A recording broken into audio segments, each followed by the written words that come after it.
अस्सलाम वालेकुम नाज़रीन, आप देख रहे हैं प्रोग्राम रियासत और अवाम और मैं हूं मारिया जदू। नाज़रीन, वज़ीर ख़ारजा शाह महमूद कुरैशी और DGISI फैज़ हमीद दीगर हुकाम के हमरा काबुल पहुंचे हैं, जहां पर उन्होंने अफगानिस्तान के अबूरी वज़ीर आज़म से मुलाकात की है और इस दौरान दो तरफा बाहमी दिलचस्पी के अमूर, तिजारती और इक्तिसादी शोबेजात में ताउन बढ़ाने और अफगान अवाम को मुआशी बहरान से निकालने के लिए मुख्तलिफ पहलुओं पर तबादला ख्याल किया गया है।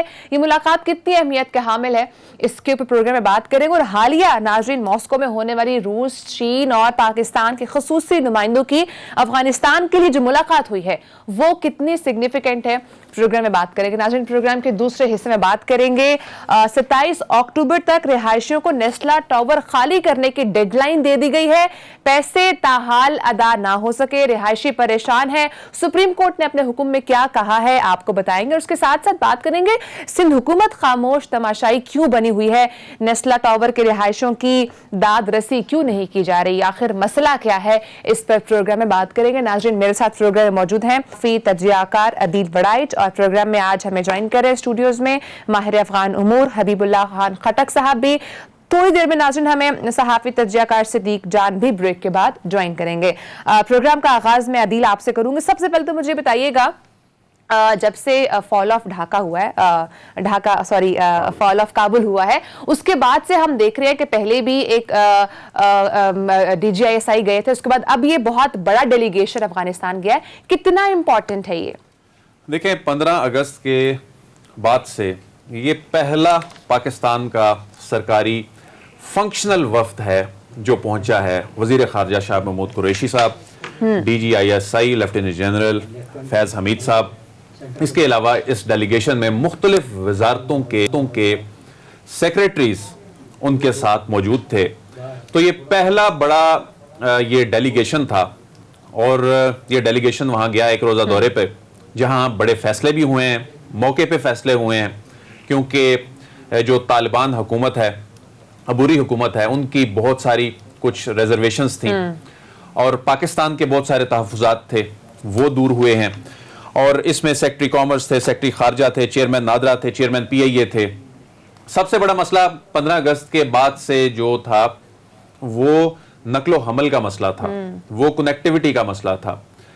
जो तोरखम और चमन बॉर्डर्स हैं उन पे नकलो हरकत रिस्ट्रिक्टेड थी। PIA की सर्विस जो है वो तातुल का शिकार हो चुकी थी। तो एक बहुत बड़ा इशू है और एक ऐसे वक्त में भी जब वहां पर, क्योंकि सर्दियों के बायस एक बड़ा इंसानी जो बहरान है वो पैदा होने का खदशा है। इस वक्त रोकी गई एक ह्यूमन क्राइसिस का भी इस वक्त ह्यूमैनिटेरियन असिस्टेंस की वहां पर बहुत बड़े पैमाने पर जरूरत है और इसमें पाकिस्तान लीड रोल ले रहा है, दुनिया में सबसे आगे है। इस पे भी हम आगे जाके बात करेंगे हबीबुल्लाह साहब से जो इस मामले को देख रहे हैं। लेकिन इस मामले में जो बड़े फैसले हुए उनमें एक तो ये था कि आइंदा चंद रोज में अफगान वफ्द जो है वो पाकिस्तान आएगा।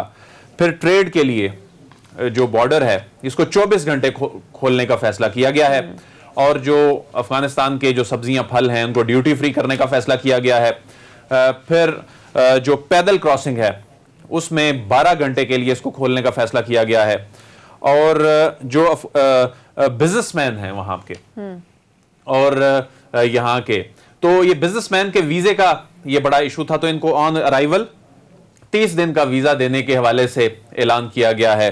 फिर इस बात का इम्कान है कि जो PIA की सर्विस है ये काबुल के लिए जल्द बहाल हो जाएगी। वहाँ की जो मुकामी एयरलाइंस हैं उनको एक लेवल प्लेइंग फील्ड जो है वो दी जाएगी। तो इससे पहले कतर के और उज़्बेकिस्तान के वज़राए खारजा ने दौरे किए, ये हाई प्रोफाइल दौरे थे। लेकिन अब पाकिस्तान का जो दौरा है बड़ी अहमियत का हामिल है और इसमें जो सिक्योरिटी है ये सबसे बड़ा कंसर्न था। अब वहां पर दाइश का एक जो बढ़ता हुआ थ्रेट है, वहां पर जो रिसेंटली खुदकुश हमले हुए हैं वहां वो दाइश ने कार्रवाइयां की हैं।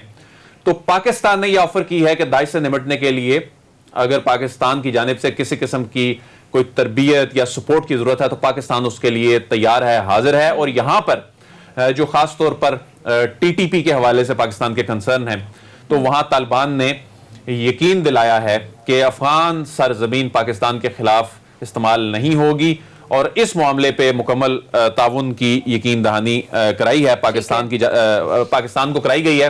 تو یہ ایک روزہ دورہ تھا اور اس ایک روزہ دورے میں جو اہم چیزیں تھیں اس میں جو ویزوں کا مسئلہ ہے وہ وہاں پر ایڈریس کر دیا گیا, جو اس کے علاوہ جو کنیکٹیوٹی کا ٹریڈ کا مسئلہ تھا اسے ایڈریس کر دیا گیا, جو سیکیورٹی کے مسائل تھے اور بارڈرز کھولنے کا بھی کہا گیا, اور اس میں بارڈرز کھولنے کے حوالے سے کیونکہ ابھی جو آمد و رفت تھی اس میں صرف میڈیکل ریزنز پہ اور جو ارجنٹ وہاں پر جو میڈیکل ریزنز تھی صرف ان لوگوں کو آنے کا جو معاملہ تھا صرف اجازت تھی.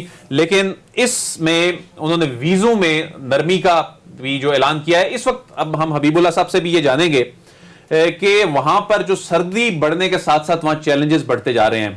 ان چیلنجز پر تو عدیل ہم آئیں گے, لیکن سب سے پہلے میں حبیب اللہ صاحب جاننا چاہوں گی کہ سر آپ کے نزدیک یہ جو دورہ تھا یہ کتنا امپورٹنٹ ہے فرسٹ, اینڈ سیکنڈ یہ جو ابھی عدیل نے بات کی کہ بارڈرز کھولنے کے حوالے سے نقل و حرکت میں ایز لائی جائے گی, آپ کو لگتا ہے کہ ہم اس کے لیے تیار ہیں کیونکہ جس طرح کے بھی وہاں پر حالات ہیں ایک مائگریشن کا بھی جو ہے وہ عمل ہو سکتا ہے؟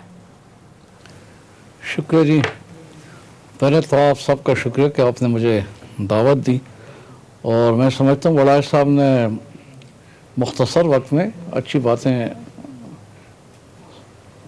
کم وقت میں ہم سب کے سامنے بلائے ہیں. تو میں آپ کی بات کا جواب دوں گا, لیکن میں اس میں کچھ اضافہ کرنا چاہتا ہوں تاکہ اس بات کا تسلسل جاری رہے کہ پاکستان واحد ملک ہے, واحد ملک جنہوں نے روز اول سے افغانستان کے ساتھ ہر معاملے میں تعاون کی بات کی ہے, اور نہ صرف بات کی ہے بلکہ اس پہ عمل کیا ہے. اور سب سے بڑا فیصلہ جو ہمارے وزیر اعظم صاحب نے بالکل ابتدائی دنوں میں کر دیا تھا کہ جب ان کے اکاؤنٹس فریز کر دیے گئے اور ان کے ریزروز فریز کر دیے گئے تو آپ نے فوراً فیصلہ کیا کہ ہم افغانستان کے ساتھ لوکل کرنسی میں تجارت کریں گے. یہ جو حضرات معاشیات جانتے ہیں وہ سمجھتے ہیں کہ یہ ایک بڑا بنیادی فیصلہ تھا جو ہماری حکومت نے, اگر یہ عام حالات ہوتے تو پتہ نہیں اس میں کتنے مہینے لگ جاتے, لیکن انہوں نے فوراً فیصلہ کیا. اس وجہ سے افغانستان کی تجارت میں کوئی رکاوٹ پیدا نہیں ہوئی, اور وہ جو تسلسل ہے پاکستان کے ساتھ وہ نہیں رکی. پھر اس کے بعد آج جو ایک بہت بڑا فیصلہ ہوا کہ چونکہ افغانستان سے ہمیں سبزیاں آتی ہیں, پھل آتے ہیں, یہ ان کی ایک تجارت کا ایک بہت بڑا حصہ ہے کہ اس پہ پاکستان کی طرف سے کوئی ڈیوٹی کوئی ٹیکس ایسی یہ ایسا فیصلہ تھا کہ آپ سمجھتے ہیں کہ ہم اب خود معاشی مشکلات میں دوچار ہیں, لیکن اس کے باوجود افغان بھائیوں کے لیے حکومت کا ایک بہت بڑا فیصلہ تھا.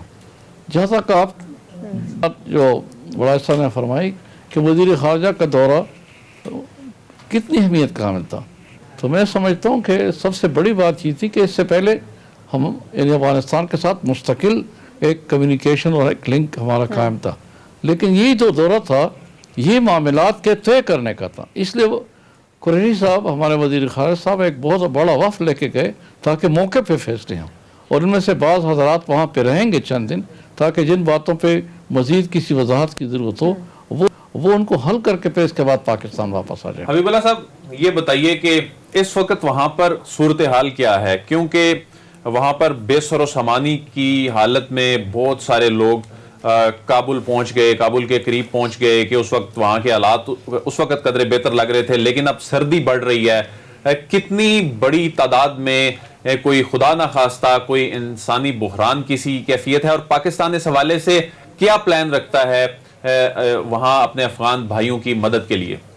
یہ ولاج صاحب آپ کے سوالات بالکل حق بجانب ہیں, لیکن اگر میں اس کو ذرا ترتیب سے بیان کروں تو حاضرین جو ہے ناظرین کو سمجھنے بھی اور ان کو آسانی ہوگی, اور مجھے بھی ایکسپلین کرنے میں وضاحت کرنے میں آسانی ہوگی. ایک تو ہمارا جو فورم بنا ہے جس کا میں چیئرمین ہوں, Pak Afghan cooperation forum. Pak Afghan cooperation forum جو ہے اس کی بنیاد اس بات پہ جس کا آپ نے پہلے بھی ذکر فرمایا کہ بارڈرز پہ رکاوٹیں تھیں, تو پاک افغان کوآپریشن فورم کے ذریعے جو سامان جاتا ہے وہ بالکل ہی ایک فاسٹ ٹریک پہ ہے, وہ وہاں ایک گھنٹے بھی نہیں رکتا, اور جہاں جہاں ہم نے ان کو منزل بتائی ہوتی ہے, کابل یا غلام خان جہاں بھی جس راستے سے بھی جانا ہے, تورخم کے راستے یا غلام خان یا چمن کے راستے, وہ اسی دن پہنچ جاتی ہیں. ٹھیک ہے. پھر دوسری بات ہے کہ इस फोरम को ये मैंडेट दिया गया है कि वो ए से लेकर जेड तक जो जो ज़रूरियात हैं उनके पूरा करने के लिए बंदोबस्त करे। किस तरह बंदोबस्त करे? वो जो अफ़गान लोगों की और अफ़गान हुकाम की जो प्रायोरिटीज़ हैं उसके मुताबिक चले।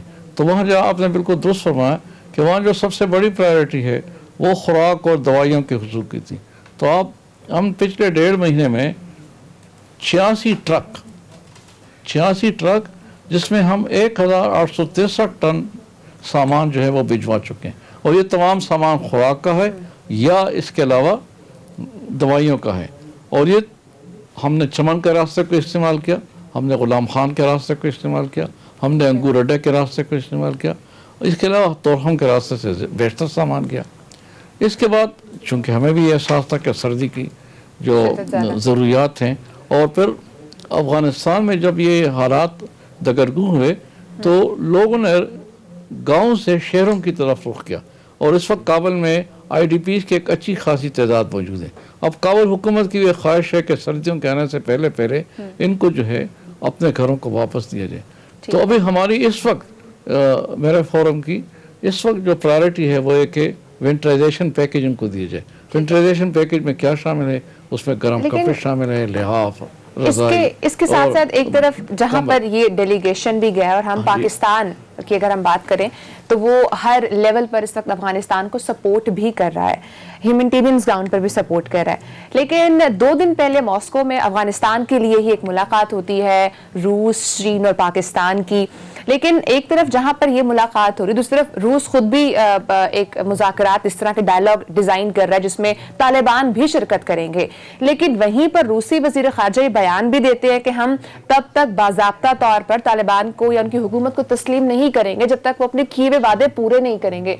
तो एक तरफ जहां पर इस तरह के बयानात आ रहे हैं, दूसरी तरफ उनकी डायलॉग भी अरेंज किया जा रहा है। तो आपको क्या लगता है कि इस सिचुएशन में जब जो कंट्री खुद सपोर्ट कर रही है अगर वही उसको एक्सेप्ट नहीं करेगी तो दुनिया किस तरह से एक्सेप्ट करेगी? ये आपने बड़ा खूबसूरत सवाल किया। मैं इसमें अर्ज करूं कि पाकिस्तान का तालिबान की हुकूमत को इनको रिकॉग्नाइज करना और रिकॉग्नाइज न करना हमारे इससे पहले भी एक तजुर्बा था। 1996 में 1996 में जब सामने आई तो पाकिस्तान ने, UAE ने और सऊदी अरब ने रिकॉग्नाइज किया था। लेकिन इसके बाद हालात ऐसे बदले कि दुनिया के बाकी ममालिक ने डिप्लोमेटिक रिकग्निशन नहीं दी। इस दफ़ा हुकूमत पाकिस्तान की जो स्ट्रेटजी है वो बड़ी वाज़ेह है कि ह्यूमैनिटेरियन असिस्टेंस को हम सियासत से नहीं जोड़ेंगे। तो ह्यूमैनिटेरियन असिस्टेंस जिस तरीके से भी मुमकिन हो उसको आगे चलाया जाए, और जहाँ तक डिप्लोमेटिक रिकग्निशन का ताल्लुक है पाकिस्तान उसके लिए मुस्तकिल तौर से लॉबिंग करे। आप देख रहे हैं कि हमारे फॉरेन मिनिस्टर साहब पिछले 1.5-2 महीने से मुस्तकिल या दौरे करते रहते हैं या वर्चुअल कॉन्फ्रेंस में शिरकत करते हैं, और ख़ासकर रीजन के हवाले से कि अफ़गानिस्तान जो है उसके बारे में रीजन के ममालिक मिल के फैसला करें। जहाँ तक आपने रूस की बात की है या इस किस्म के दूसरे ममालिक हैं, तो रूस की अपनी एक बड़ी हैसियत है और वो हर कदम जो है वो एहतियात रखना से चाहते हैं। लेकिन अभी तक जितने भी बयानात रूस के आए हैं वो बड़े पॉजिटिव बयान हैं, और वो एक बाकायदा साफ उसकी बात का इजहार है कि वो एक सॉफ्ट काजन रखते हैं। मसलन आप उनके इस बयान को भी तो देख लीजिएगा ना, जब उसने कहा जब उनके कि इस वक्त तालिबान एक हकीकत हैं और इस हकीकत को दुनिया को चाहिए कि वो इसको मान ले बनस्पत इसके कि वो कोई एकेडमिक डिस्कशन में पढ़ती जाए। तो ये एक बहुत बड़ी अचीवमेंट है एक ऐसे मुल्क की तरफ से जो चंद साल पहले अफगान अवाम के साथ बरसरे पैकार था। बिहुल्लाह साहब, ये भी बताइएगा कि ह्यूमैनिटेरियन असिस्टेंस जो है इसमें पाकिस्तान ही लीड रोल इसमें प्ले कर रहा है, और ये जो बड़े बड़े ममालिक हैं ये जो इंसानी हकूक़ की तहफ़्फ़ुज़ की बात करते हैं, जो दीगर ममालिक में अपनी सरगर्मियाँ जारी रखे हुए होते हैं, उनकी क्या सूरत हाल है? ख़ासतौर पर अमरीका, बरतानिया, ये दीगर जो यूरोपियन ममालिक जो हैं वो वहाँ पर असिस्टेंस की क्या सूरत हाल है, या पाकिस्तान ही बड़ा इसमें किरदार अदा कर रहा है? जनाब वड़ाज साहब, इसमें तो वही आधा गिलास खाली है आधा गिलास भरा हुआ वाली बात है। लेकिन जो खुशकुन बात है, हौसला अफजा बात है, वो ये कि अमेरिका जैसे मुल्क ने भी जो बरमला कह रहा है कि मैं फ़िलहाल इसको रिकॉग्नाइज नहीं कर रहा हूँ, उनने भी ह्यूमैनिटेरियन असिस्टेंस का विंडो खोल दिया। यूरोपियन यूनियन ने खोल दिया है, UK के वज़ीर आज़म ने और उनकी हुकूमत ने और जर्मनी की हुकूमत ने बरमला इसका इजहार कर दिया। जहाँ तक पाकिस्तान का ताल्लुक है, पाकिस्तान की पोजीशन और ममालिक से मुख्तलिफ है। यहाँ पे हुकूमत की सतह पर भी, अवाम की सतह पर। आप मुझे इजाज़त है, मैं 1 मिनट टोल लेता हूँ। जी जी।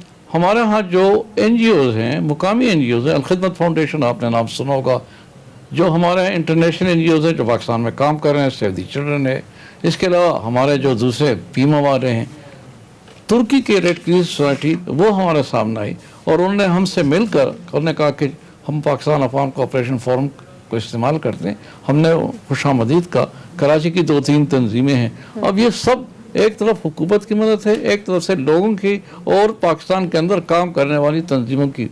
ये हम सब चाहते हैं कि हम अफगान अवाम की इस मुश्किल मरहले में मदद करें। तो आप हमें दूसरे ममालिक के साथ मुकाबला न करें।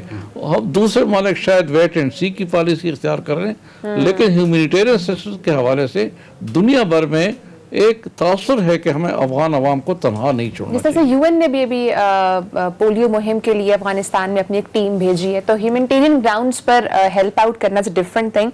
बहुत शुक्रिया हबीबुल्लाह साहब, आपने प्रोग्राम को टाइम दिया। नाज़रीन, ब्रेक का टाइम है, बात नाज़रीन करेंगे। नेस्ला टावर खाली करवाने की डेडलाइन दे दी गई है। अब ये रहायशियों की दादरसी कौन करेगा और सुप्रीम कोर्ट ने अपने हुक्म में क्या अर्ज किया है, ब्रेक के बाद आपको बताएंगे, साथ रहिएगा।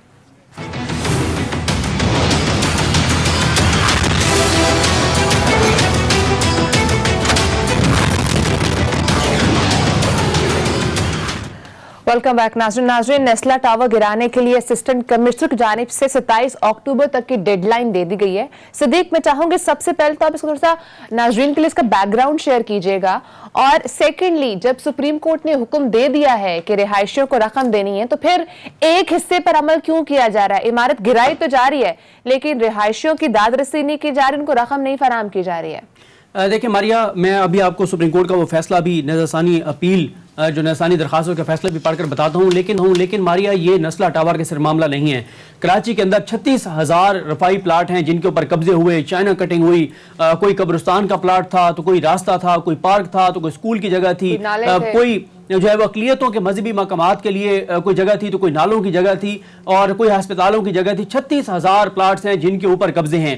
और बदकिस्मती से हम ये देखते हैं कि सिंध हुकूमत जो है, उस सिंध हुकूमत और सिंध हुकूमत के इदारे इसमें पूरी तरह जो है वो मुलविस रहे हैं। अब मामला ये है कि नस्ला टावर का ये जो सुप्रीम कोर्ट ने हुक्म जारी किया, उसमें सुप्रीम कोर्ट का जो हुक्म है उसमें सुप्रीम कोर्ट ये कहती है कि जो 780 स्क्वायर यार्ड जो है उसकी तो इनके पास जो है वो लीज डीड है, लेकिन जो इजाफी है इनके पास वो कि 350 जो है वो स्क्वायर यार्ड बनता है, 341, उसका इनके पास जो है वो लीज डीड नहीं है। आप सिंपल कहिए, आप टेक्निकल चीजों में मत जाइए।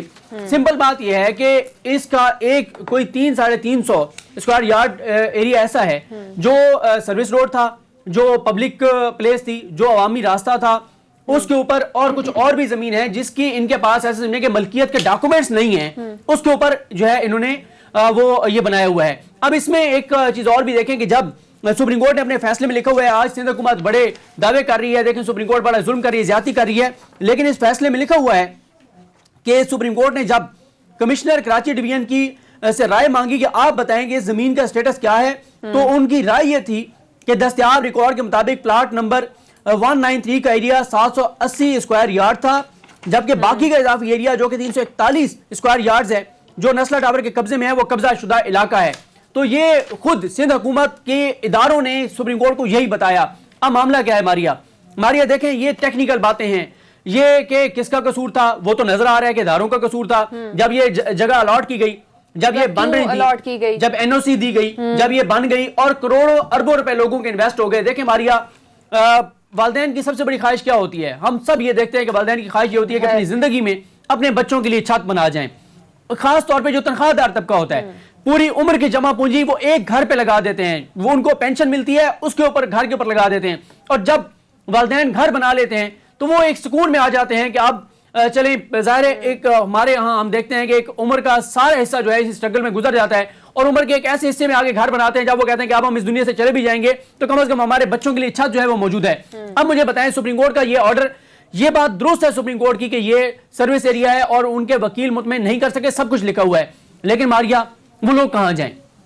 उम्र भर की जमा पूंजी 7 दिन उनके पास रह गए हैं। सुप्रीम कोर्ट ने क्या कहा था कि पहले पैसे दिए जाएं मार्केट रेट के मुताबिक। अब पैसे तो उनको मिल नहीं रहे। मेरा ये ख्याल है کہ آپ پہلے وہ اگر ماریا شارٹ سنا دیں. مسمار ضرور کیا جا رہا ہے. نہیں ابھی 7 دن رہتے ہیں, 27 اکتوبر لیکن یہ فیصلہ تو لے لیا گیا نا, ڈیڈ لائن دے دی گئی ہے. جی ہو گئے. اگر آپ پہلے وہاں کے شہریوں, وہاں کے رہائشیوں, وہاں کے مکینوں کی پکار اگر سنا دیں, اس کے بعد ذرا ایک ریکویسٹ کریں گے سپریم کورٹ آف پاکستان سے, پھر آگے چلیں ناظرین گے. ذرا یہ سنیے نسلا ٹاور کے جو رہائشی ہیں وہ کس طرح سے مایوس ہیں, لیکن ان کی کوئی مدد کے لیے نہیں آ رہا.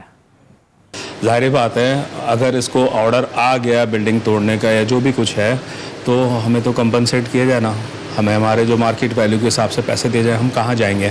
دیکھیے ہمارے پیرنٹس ہیں, بچے ہیں, سارے ہیں, سب اتنی پریشانی میں مطلب دن گزر رہے ہیں کہ ہم آپ کو بتا نہیں سکتے. لیکن ہمیں کوئی کمپنسیشن کا بھی کوئی بات کرے کہ بھئی آپ کو پیسے ملیں گے اور فلاں ڈیٹ کو ملیں گے تب ہم گھر چھوڑیں نا. اب ہمیں کہہ رہے ہیں کہ آپ گھر خالی کر دیں, ہم اس کو توڑتے ہیں, تو یہ کہاں کا انصاف ہے؟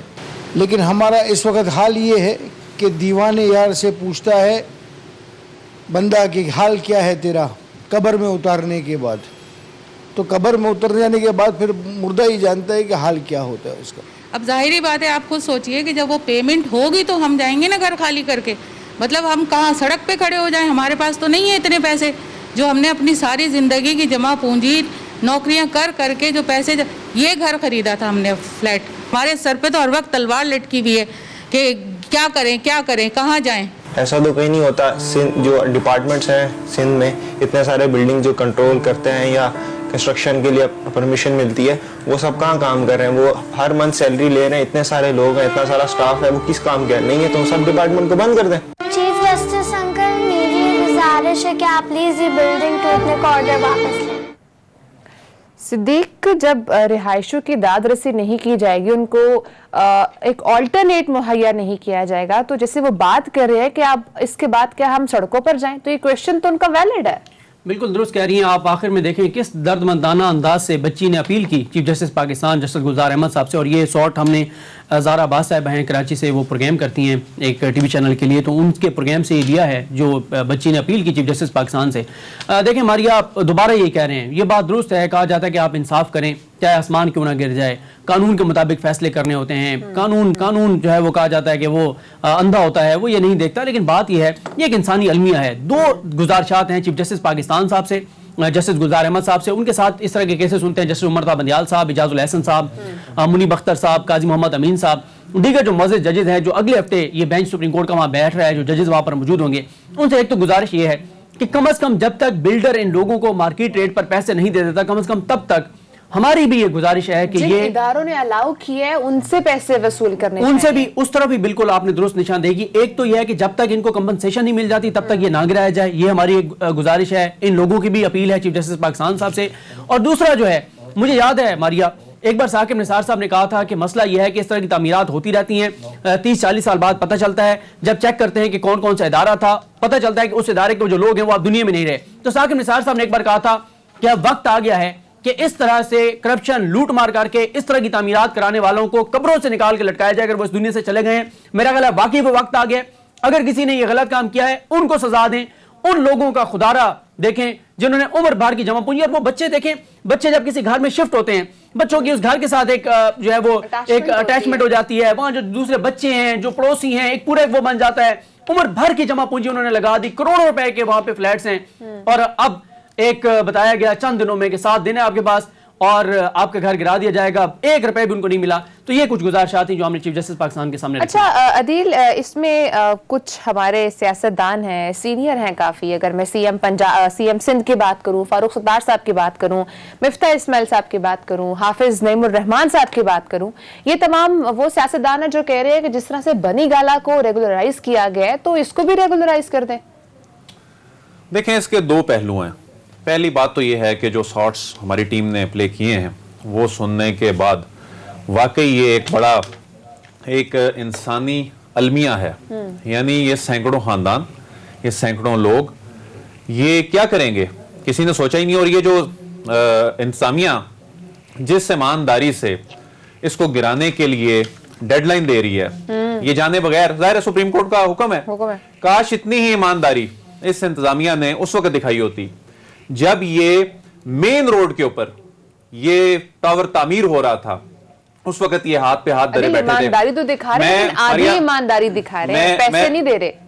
मैं नहीं, देखें ये गिराने जा रहे हैं ना, क्योंकि सुप्रीम कोर्ट का हुक्म है। लेकिन उनका हुक्म ये भी है कि पैसे भी देने हैं। अच्छा, पैसे देने हैं। अब ये एक ऐसा मामला है, जरा सदीक साहब ने ये मामला पॉइंट आउट किया, उनको जब रकम अभी मिली नहीं, लेकिन ऑर्डर है, इंतजामिया ने तो गिराना है।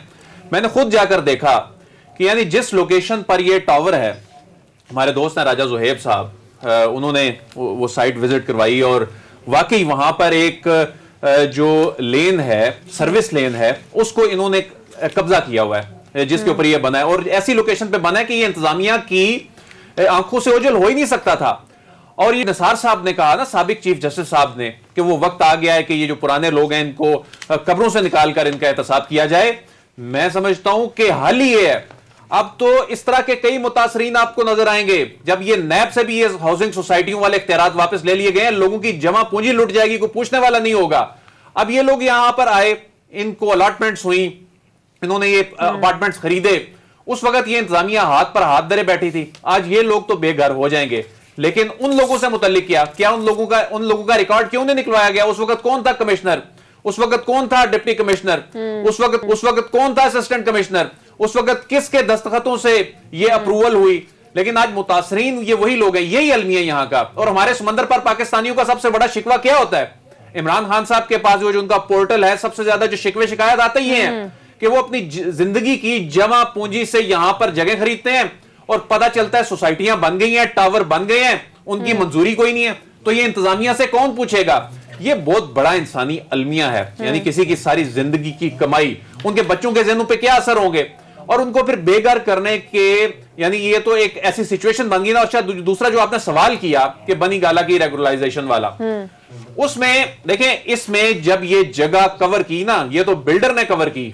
अब ये एक पब्लिक की जगह थी, ये एक सरकारी जगह थी, और वो वाकई ऐसी लोकेशन पे है। वाकई वो जो मैंने जाकर देखा कि वो सर्विस लेन किस तरह से इन्होंने वो बिल्कुल कॉर्नर में ऑक्यूपाई की हुई है, लेकिन उसकी वजह से अब इमारत गिरेगी। लेकिन जो बनी गाला की रेगुलराइजेशन की लोग बात करते हैं, वो एक जाती मलकियत की जगह है, वो कुछ सरकारी जगह पर कोई कब्जा नहीं था, वो एक बिल्डिंग बाय लॉज की बात थी, और उस हवाले से लेजिस्लेशन भी खैर हो गई। तो वो इन दो इश्यूज को जोड़ा नहीं जा सकता। लेकिन इस मामले में जिस तरह सदीक साहब ने अदालत से इस्तदा की है, ये उन लोगों की आवाज अदालत तक जो है वो पहुंचाई है। वाकई इस मामले में ये एक इंसानी हमदर्दी की बुनियाद पे ठीक है, अगर टावर गिराना भी है, लेकिन इन लोगों को प्रॉपर कंपनसेट तो किया जाए। इन लोगों को इस तरह तो नहीं है कि 7 दिन बाद एसी साहब ईमानदारी से आकर उसको गिराने लग पड़ेंगे। लेकिन उस वक्त के एसी साहब कहां गए जब ये बन रहा था और ये हाथ पे हाथ धरे इंतजामिया बैठी रही थी? इनसे कौन पूछेगा, इनका एहतसाब कौन करेगा? उससे भी ज्यादा का इस्तेमाल किया गया। नाज़रीन, ब्रेक का टाइम है। ब्रेक के बाद नाज़रीन बात तमाम मामले पर आखिरकार सिंध हुकूमत क्यों खामोश है, उनका क्या रोल है, ब्रेक के बाद से बात करेंगे, साथ ही रहिएगा।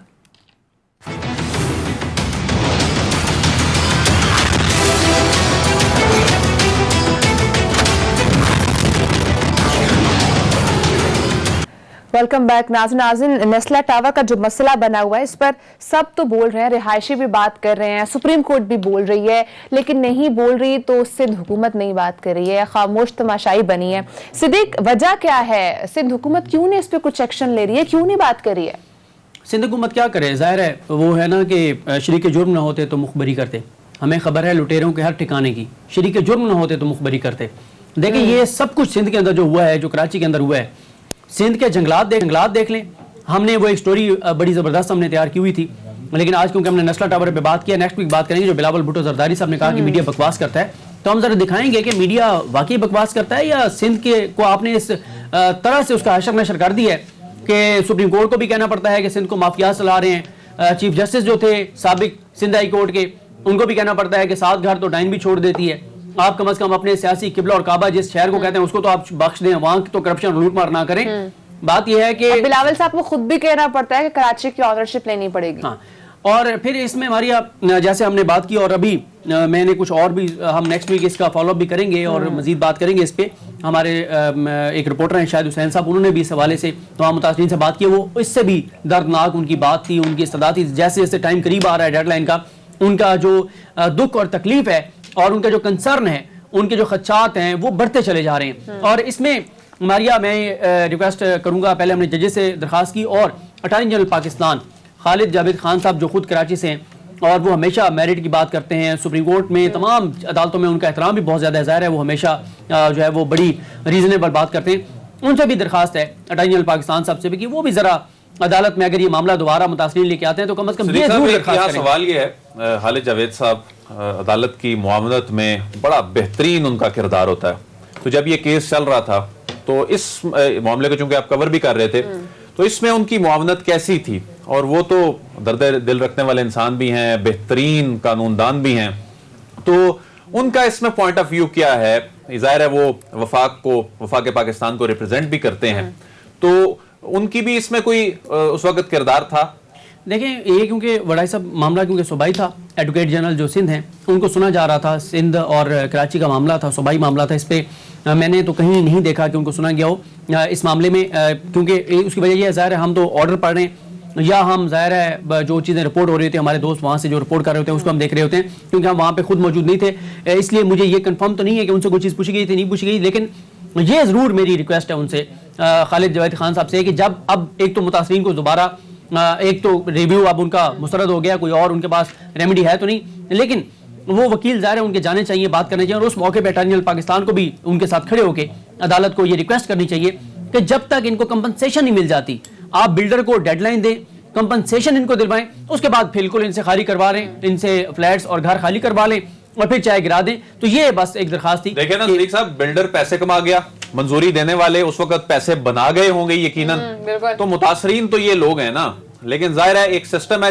اور ہمارے سسٹم کا المیہ یہ ہے کہ جب عمل درآمد ہونے لگتا ہے اور اس میں پھر جو پستہ غریبی ہے, اور ظاہر ہے اس معاملے میں اگر وہاں کی حکومت انتظامیہ اس معاملے کو, اب عدالت قانون کے مطابق فیصلہ کرنا ہے, عدالت کا فیصلہ اپنی جگہ بالکل درست ہے, اور عدالت نے یہ نہیں دیکھنا کہ عدالت نے تو یہ دیکھا کہ وہ خطوط کے اوپر وہ انہوں نے الاٹمنٹ کروا کر, اور عدالت نے کئی مرتبہ ان خطوط کا جائزہ لیا, اصل ان کی جو لیز تھی وہ کم تھی, لیکن اس سارے معاملے میں پس تو عوام ہی رہے ہیں جو وہاں کے متاثرین ہیں. اگر ہم ناجائز تجاوزات کی بات کریں تو یہ فرسٹ ٹائم نہیں ہو رہا, ہم بہت پہلے سے دیکھ رہے ہیں اور اسٹل آج تک دیکھ رہے ہیں, تو کوئی ایسا ادارہ نہیں ہے جو اس چیز کو لک آفٹر کرے کہ اس طرح کے غلط جگہ پر ناجائز تجاوزات کے اوپر NOC نہ دیا جائے؟ صدیق دیکھیں ہمارے یہاں قانون تو موجود ہیں, لیکن مسئلہ ہے کہ ہمارے ادارے کام نہیں کرتے, اور پاکستان میں سب سے زیادہ کرپشن, 2 نمبری اور لوٹ مار جس چیز میں ہوتی ہے وہ یہی زمینوں کے معاملات ہیں, یہ ہاؤسنگ سوسائٹیز ہیں. آپ دیکھیں وہ رپورٹ بھی ہم کسی وقت پروگرام میں چلائیں گے جس میں سپریم کورٹ نے اس کے اوپر ایک جو ہے وہ تحقیقات کا حکم دیا تھا, پتہ چلا تھا 1000 ہاؤسنگ سوسائٹیز جعلی ہیں, ان کے پاس NOCs نہیں ہیں, اور اگر کوئی ہاؤسنگ سوسائٹی NOC کے لیے اپلائی کرتی ہے, لیگل طریقے سے کام کرنا چاہتی ہے, اس کی راہ میں جو ہے وہ رکاوٹیں کھڑی کی جاتی ہیں. سب سے زیادہ 2 نمبریاں اس کی ہیں, اور یہ جو عدیل وڈائی صاحب بار بار کہہ رہے ہیں, میرے خیال عمران خان صاحب کو یہ معاملہ دیکھنا چاہیے کہ آپ نے نیب کے دائرہ اختیار سے آپ نے ہاؤسنگ سوسائٹیز کا معاملہ نکال دیا ہے, اگر آپ اس سے نکال دیں گے پھر تو سب سے زیادہ عام آدمی کے ساتھ تو فراڈ ہی ہاؤسنگ سوسائٹیز میں ہوتا ہے, اور بہت ساری ہاؤسنگ سوسائٹیز کے جو متاثرین ہیں ان کو رقم واپس بھی ملی, نیب نے ان سے ریکور بھی کی, اور اس کو آپ اس ڈومین سے نکال دیں گے, ٹھیک ہے آپ اس میں نکالیں کہ جو بیوروکریسی ڈرتی ہے, فیصلے نہیں ہوتے, لیکن یہ ہاؤسنگ سوسائٹیز کا معاملہ کہاں سے آ گیا, اس میں فیصلہ سازی کا کہاں سے کردار تھا؟ یہ عام آدمی کے ریلیف کا معاملہ ہے, عام آدمی کے انصاف کا معاملہ ہے. جب اس میں اتنے بڑے معاملے کو آپ ان کی ڈومین سے نکال دیں گے تو پھر تو اس طرح کے نسلہ ٹاور والے آپ ایک یہ چند متاثرین دکھا رہے ہیں, پھر تو خدا نہ خواستہ کو ہزاروں لاکھوں متاثرین آپ کو اس طرح دکھانے پڑیں گے. ٹھیک ہے صدیق کنٹینیو کیجئے گا. اس میں نا ایک اور چیز یہ ہے کہ دیکھیں ہم اس حق میں کہ ایک بار قبضے ختم ہونے چاہیے. کئی ایسی جگہوں پہ عدیل وڈائی صاحب جہاں پہ پارک کی جگہ تھی, عمارتیں بنی ہوئی تھی, سپریم کورٹ نے ختم کروا کے پارک بنوائے. کیوں ضروری ہے؟ پارک شہر میں لنگز کا کام کرتے ہیں, یہ کراچی کا ماحولیاتی آلودگی کیوں بڑھی ہے, کرائسس آ رہا ہے, ماحولیات کیوں تباہ ہوئے ہیں, فضائی آلودگی کیوں بڑھی ہے, یہ پانی کیوں نہیں اس کا صحیح جو ہے وہ جو سیوریج کا سسٹم ہے یا بارش ہوتی ہے پانی کیوں جمع ہو جاتا ہے, کیونکہ آپ نے نالوں کے اوپر قبضے کر دیے ہیں, اور پھر آپ نے کیوں یہ دیکھیں پانی کے وہاں مسائل ہیں, ماسٹر پلان ہی تبدیل کر دیے. ٹائم ختم ہو چکا ہے. سب سے پہلی بات تو یہ ہے کہ آپ کو NOC نہیں جاری کرنا چاہیے. اگر NOC جاری کر دیا گیا, اب جو تجاوزات کھڑی ہو چکی ہیں, ایٹ لیسٹ رہائشی جہاں پر وہ موجود ہیں ان کو کوئی آلٹرنیٹ دیا جائے, پھر اس کے بعد اس کے اگینسٹ اگر آپ نے کسی بھی عمارت کو مسمار کرنا تو وہ کیا جائے. ناظرین ٹائم ختم ہو چکا ہے, انشاءاللہ ملاقات ہوگی. اپنا خیال رکھیے گا. اللہ حافظ.